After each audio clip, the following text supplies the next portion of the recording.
नमस्कार विद्यार्थियों। तो आप सब लोग कैसे हैं? आशा यही करते हैं आप लोग स्वस्थ होंगे, मस्त होंगे।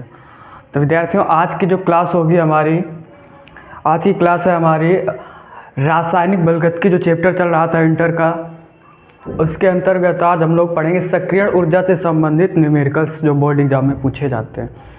तो सक्रियण ऊर्जा क्या होती है? सक्रियण ऊर्जा होती है बेटा अभिकारकों को रासायनिक अभिक्रिया में भाग लेने के लिए, अभिकारकों को रासायनिक अभिक्रिया में भाग लेने के लिए जो अतिरिक्त ऊर्जा दी जाती है उसे सक्रियण ऊर्जा कहते हैं। सक्रियण ऊर्जा किसे कहते हैं? अभिकारकों को रासायनिक अभिक्रिया में भाग लेने के लिए जो अतिरिक्त ऊर्जा दी जाती है उसे हम लोग सक्रियण ऊर्जा कहते हैं। सक्रियण ऊर्जा जिसे किससे प्रदर्शित करते हैं? E A से प्रदर्शित करते हैं। सक्रियण ऊर्जा के लिए जो आर्हीनियस समीकरण होता है वो होता है बेटा log K बराबर log A minus EA upon 2.303 RT, या इसको हम लोग लिख सकते हैं log K2 upon K1 equal EA upon 2.303 RT equal bracket में इंटू में 1/T1 माइनस 1/T2। या कहीं पर अगर ढाल पूछी जाए सवाल में तो ढाल के लिए फार्मूला होता है माइनस EA अपॉन 2.303 R। ढाल या प्रवणता हो सकती है या स्लोप भी हो सकता है। जहाँ पे EA किसे कहते हैं बेटा? EA को कहते हैं सक्रियण ऊर्जा, R को कहते हैं गैस स्थिरांक, T को कहते हैं परम ताप और A को कहते हैं हम लोग आवृत्ति गुणांक, और K क्या होता है? K होता है वेग स्थिरांक। तो एक बार फिर से देखें, अभिकारकों को रासायनिक अभिक्रिया में भाग लेने के लिए जो अतिरिक्त ऊर्जा दी जाती है उसे सक्रियण ऊर्जा कहते हैं। सक्रियण ऊर्जा को EA से प्रदर्शित करते हैं। सक्रियण ऊर्जा के लिए जो आर्हीनियस समीकरण होता है वो होता है बेटा log K बराबर log A minus EA upon 2.303 RT, या log K2 upon K1 equal EA upon 2.303 RT equal into 1/T1 minus 1/T2।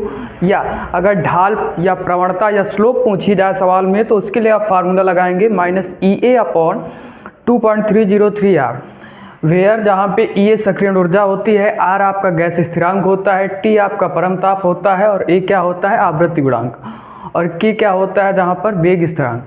तो विद्यार्थियों, आशा करते हैं आपको सबसे पहले सक्रियण ऊर्जा से संबंधित जो न्यूमेरिकल्स बोर्ड एग्जाम में पूछे जाते हैं उनको समझने से पहले ये सीख लेते हैं सक्रियण ऊर्जा क्या होती है। तो आपको ये टॉपिक समझ में आया होगा। तो चलिए अब हम लोग सीखेंगे सक्रियण ऊर्जा से संबंधित जो न्यूमेरिकल्स बोर्ड एग्जाम में पूछे जाते हैं वो किस प्रकार से पूछे जाते हैं।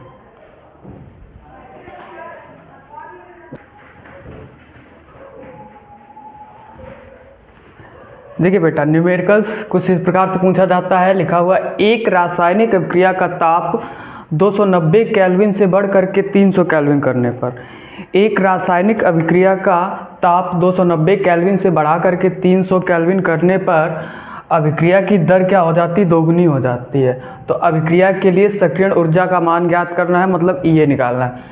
और सवाल में दिया गया है R की value 8.314 joule kelvin inverse mole inverse, और log 2 की वैल्यू दे दी है इन्होंने 0.3010। देखें, सबसे पहला काम करें तो जो कुछ दिया है, ध्यान रखना केल्विन जो होता है वो परम ताप T का यूनिट होता है। तो जो बड़ा होगा उसे T2 मानेंगे, जो छोटा होगा उसे T1 मानेंगे। अच्छा, सक्रियण ऊर्जा मतलब EA का मान निकालना है। R की वैल्यू इन्होंने दे रखी है, R की वैल्यू इन्होंने कितनी दे रखी है? 8.314 जूल केल्विन इनवर्स और मोल इनवर्स दे रखी, ठीक है। और हमें क्या चाहिए? फार्मूला क्या होता है? फार्मूला होता है log K2 upon K1 equal EA upon 2.303 R 1/T1 minus 1/T2, ये होता है फार्मूला होता है इसके लिए बेटा। तो हो जाएगा ये log K2 upon K1 equal EA upon 2.303 R, इसको सॉल्व कर लें, T1 इंटू T2 एलसीएम निकल के आएगा, T1 से T1 जाएगा, T2 बचेगा, T2 आ जाएगा, T2 से T2 है तो क्या बचा? T1। यहाँ से हमको फार्मूला फाइंड आउट करना है किसके पदों में?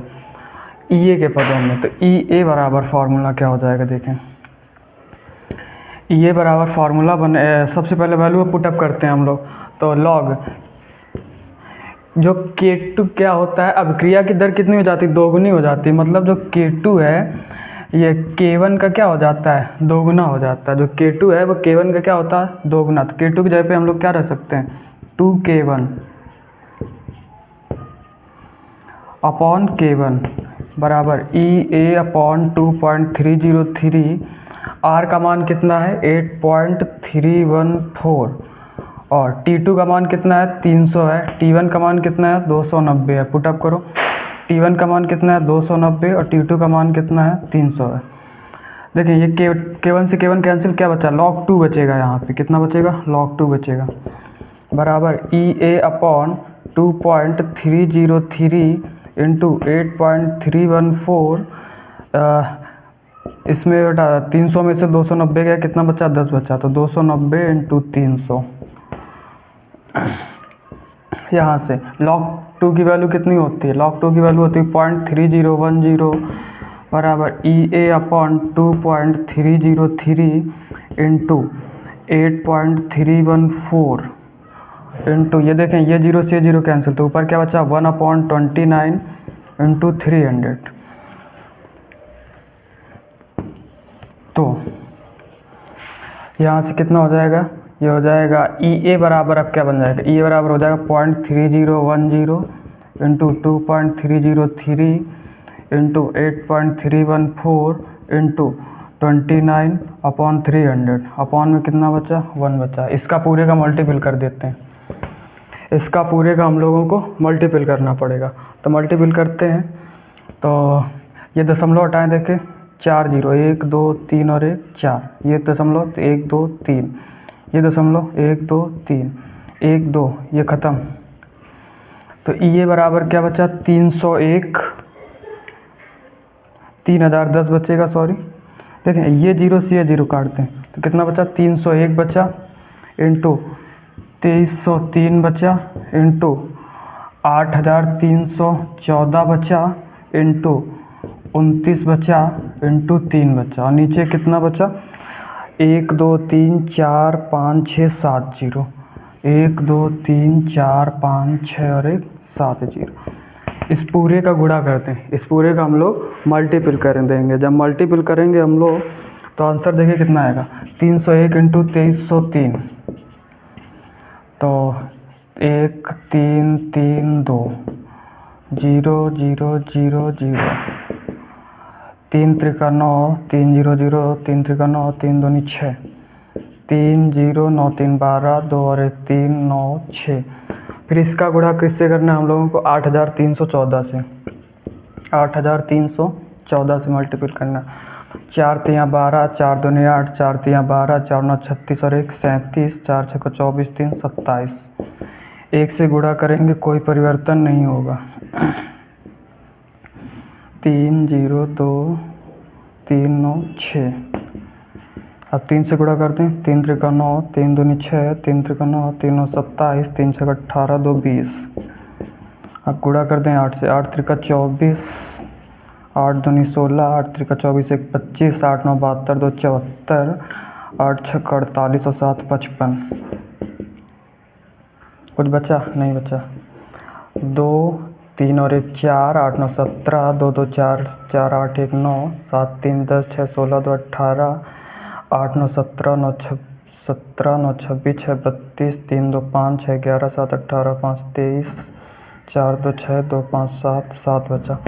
इसका गुणा कर दें 29 3 87 से, 7 दूनी 14 की 4 हासिल 1, 7 चौक 28, 1 29 की 9 हासिल 2, 7 7 49, 2 51, 7 9 63 5 68, 7 8 56 और 6 62, 7 दूनी 14 6 20, 7 त्रिका 21 2 23, 7 छक्का 42 2 44, 7 7 49 4 53, 7 25 35 और 5 40।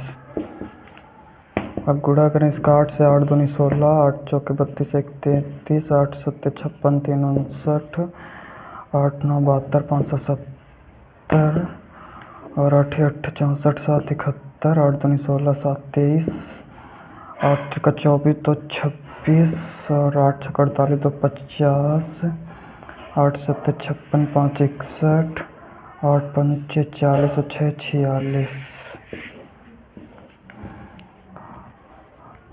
4 9 6 15 1 3 4 1 5 8 9 17 2 7 9 1 10 1 1 2 3 3 6 4 6 10 3 1 4 1 4 6 10 5 1 0। तो कितना निकल के आया? 50 14 0 6 20 75 54 एक के बाद में 7 0 1 2 3 4 5 6 और 1 7। ऊपर वाली संख्या नोट राइट डाउन करें। 50 14 0 620 75 54। ध्यान रखें जब राउंड फिगर में वैल्यू दी गई होती है तो नीचे की जीरो गिन लीजिए आप, ऊपर वाली संख्या नोट कर दीजिए। 1 2 3 4 5 6 और 1 7। 1 2 3 4 5 6 और 1 7। तो आंसर आपका आ जाएगा ये बराबर 50 140.620 75 54। समझ में आया कितना आंसर आएगा? उसके बाद इसका देखें यूनिट क्या होगा। यूनिट होगा जूल इंटू मोल इनवर्स। उम्मीद करते हैं विद्यार्थियों सवाल किस तरह से पूछे जाते हैं आपको समझ में। कैलकुलेशन में थोड़ा टाइम लगेगा, कैलकुलेशन आपको स्वयं करनी पड़ेगी। एक रासायनिक अपक्रिया के लिए सवाल क्या था? एक रासायनिक अपक्रिया के लिए जो ताप था वो 290 से बढ़ा करके 300 केल्विन करने पर अपक्रिया की दर क्या हो जाती? दोगुनी हो जाती। तो अपक्रिया के लिए सक्रियण ऊर्जा का मान ज्ञात करना था, जिसके लिए R की वैल्यू दी गई थी इन्होंने 8.314, जहाँ पे R क्या होता है? गैस स्थिरांक होता है। log 2 की वैल्यू 13 रखी थी इन्होंने। फार्मूला क्या था? log K2/K1 equal EA/2.303 1/T1 - T2। इसको सॉल्व किया हम लोगों ने, क्या निकल के आया? log K2/K1 equal EA/2.303 R into T2 - T1/T1 उसके बाद वैल्यू पुटअप की गई। वैल्यू पुटअप करने के बाद जो आंसर निकला फाइनल, वो क्या निकला? ये बराबर 50 140.62। आप दशमलव के 2 अंक तक भी रख सकते हैं। यूनिट क्या होगी? Joule into mole inverse. देखते हैं नेक्स्ट टाइप क्वेश्चन क्या पूछा जाता है इससे। देखिए नेक्स्ट टाइप क्वेश्चन क्या पूछा जाता है। जब भी कभी क्वेश्चन में विलुप्त होने की दर पूछे आपसे या सांद्रता में परिवर्तन पूछे तो उसे किस तरह से सॉल्व करते हैं। सबसे पहले देखिए क्वेश्चन क्या लिखा हुआ है। अभिक्रिया 2A + B is makes that 2C + 3D के लिए C के सांद्रण परिवर्तन की दर यदि 1 मोल पर लीटर इनवर्स सेकंड इनवर्स है, तो अभिक्रिया का वेग जो है A, B व D के सांद्रण परिवर्तन की दर में ज्ञात कीजिए। तो सबसे पहले ये सवाल लगाने से पहले हम लोग सीखते हैं कि अभिक्रिया की वेग या दर होती क्या चीज़ है। तो अभिक्रिया का वेग या दर क्या होता है कि रासायनिक अभिक्रिया में भाग लेने वाले स्पीशीजों की मोलर सांद्रता में प्रति इकाई क्या रासायनिक अभिक्रिया में भाग लेने वाले स्पीशीजों की मोलर सांद्रता में प्रति इकाई समय में होने वाला परिवर्तन रासायनिक अभिक्रिया का वेग या दर कहलाता है। क्या?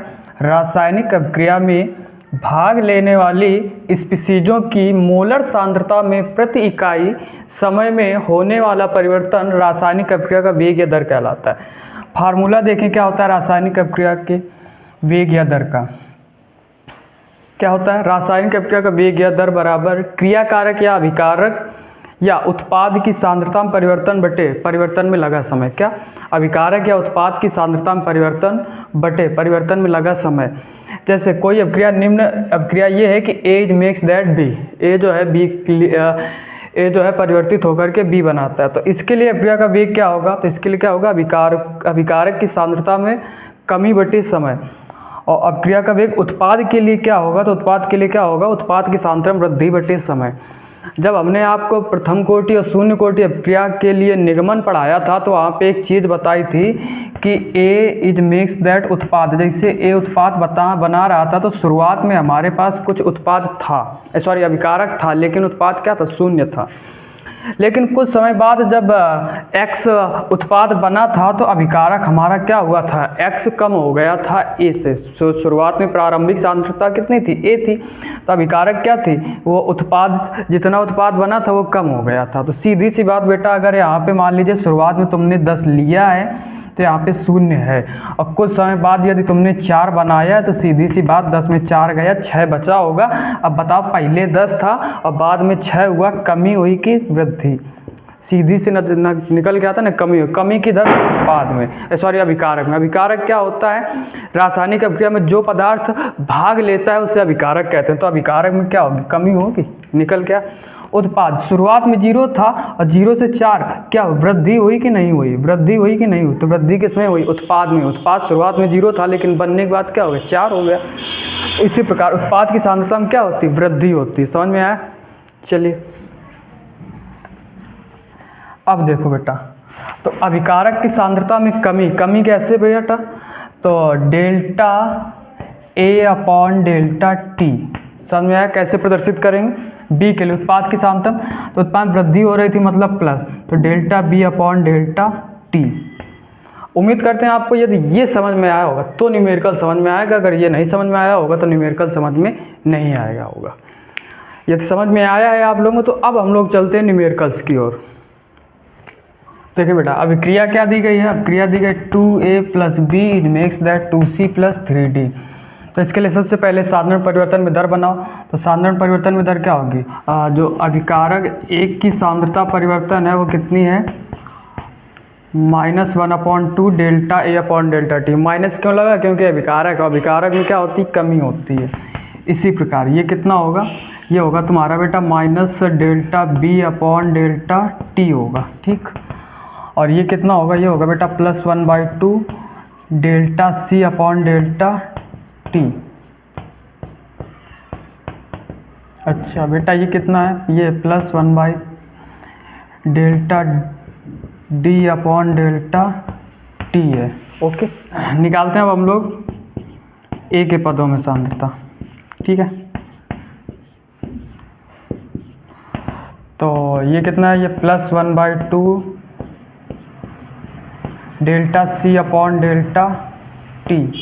देखो ये 1/2 ये 1/2 ये कैंसिल, तो कितना बचेगा, ये बचेगा minus delta A upon delta T delta C upon delta T.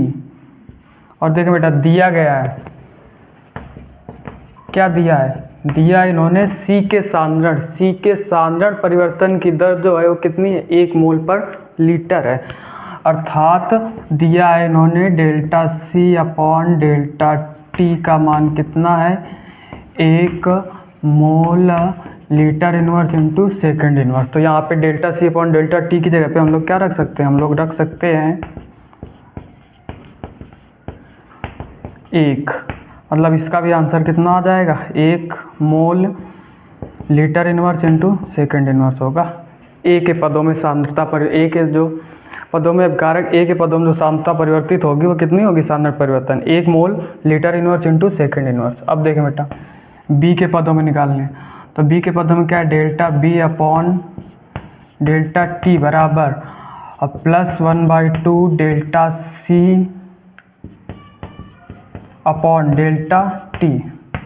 तो +1/2 और delta C upon delta T का मान कितना है, 1 है।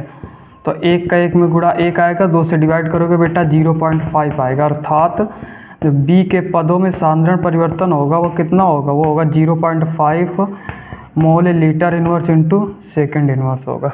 उम्मीद करते हैं ये समझ में आया होगा आपको। अब देखते हैं बेटा, अब देखते हैं हम लोग C के पदों में निकालना नहीं है, A निकालना था, A ये रहा, B निकालना था, B ये रहा, अब निकालना है D के पदों में।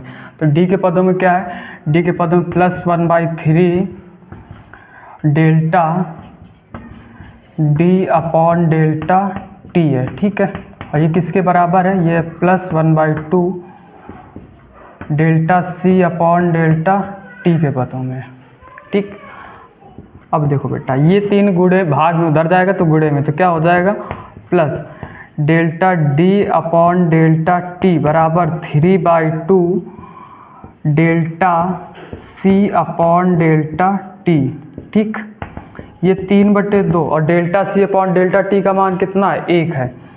तो 1 का गुणा करो, 3 1 कम 3 बचा 2, 3 से 2 भाग 1.5 आएगा। मतलब जो D के पदों में सांद्रण परिवर्तन होगा वो कितना होगा, वो होगा बेटा 1.5 mole litre inverse into second inverse होगा।